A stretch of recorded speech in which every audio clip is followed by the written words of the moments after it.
guys, so today I'm going to talk about subtraction and action with integers. Okay, so again, I do want to review a quick addition first before I go into subtraction because we're going to use those rules to help us with subtraction. Okay, so first we're going to do a quick review of addition and then I'll come back to subtraction. Okay guys, so here I have two examples. Again, they're just about addition of integers. I'm going to go over a quick review on how to do that. And without using the counters, again, you could use counters if you wanted, but you could also use without the counters. Okay, so this first one, we have -4 plus 6. So again, the first things you want to ask yourself, are my signs the same or are they different? If they're different, then we're going to actually subtract and take the sign of the bigger number.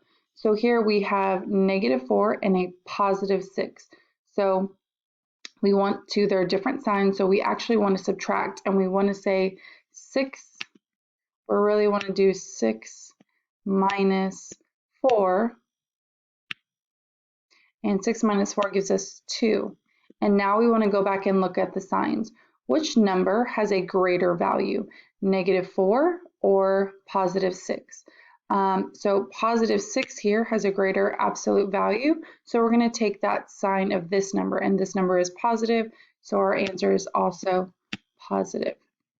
Okay, example number 2, we have 7 plus -10. Now again, this -10 is in parentheses because it doesn't want to get mixed up with this sign here. It doesn't want you to think that this little negative sign is a subtraction sign.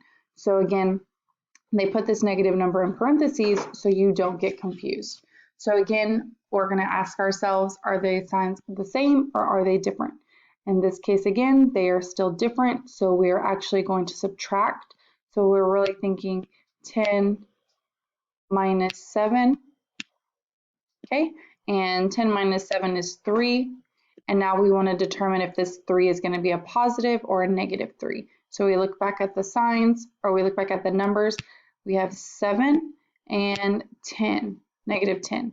Which one has a greater absolute value? Okay, so -10 has a greater absolute value, it has a greater value, and this is a negative, so therefore our answer will also be negative.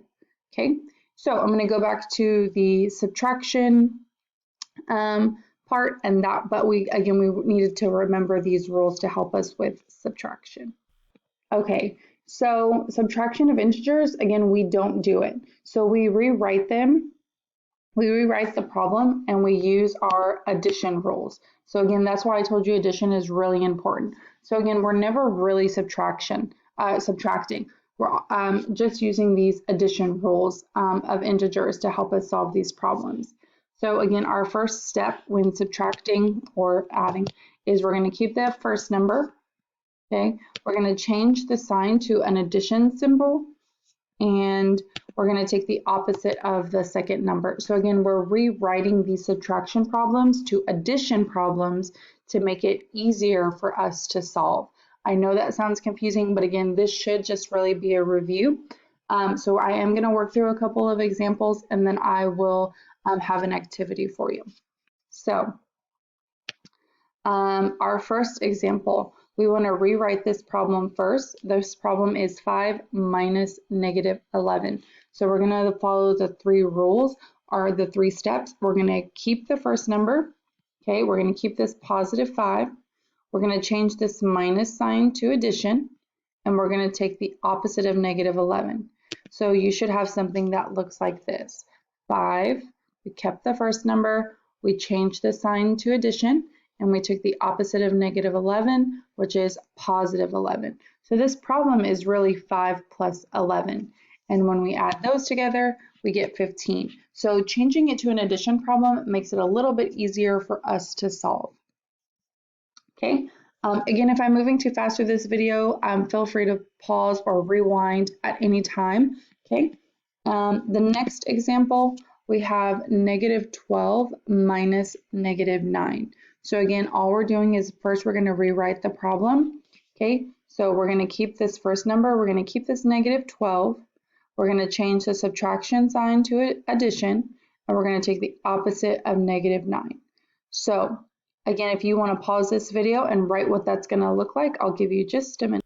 Okay, so if you rewrote this problem, you should have had negative 12. Again, we keep the first number, we change the subtraction sign to addition, and we take the opposite of negative 9, which is positive 9. Now, with our addition rules, then we can simply just add these numbers together. So then we're going to go back to our addition rules. These signs are different, so we're really going to subtract. So we're really going to look at 12 minus 9, and then we're going to figure out the sign.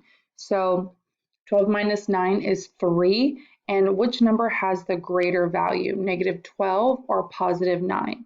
And hopefully you said negative 12 has the greater absolute value. So again, then our answer will be negative 3. Okay, our next example, 14 minus negative 6. So again, pause this video, rewrite the problem, and come back and check to see if you have it correct. Okay, so if you've rewritten the problem correctly, you should have had positive 14 plus 6. So again, the 14 stays the same, the subtraction sign changes to addition, and we take the opposite of negative 6, which is positive 6. And this becomes a super simple problem because we already know what 14 plus 6 is, and we should get positive 20.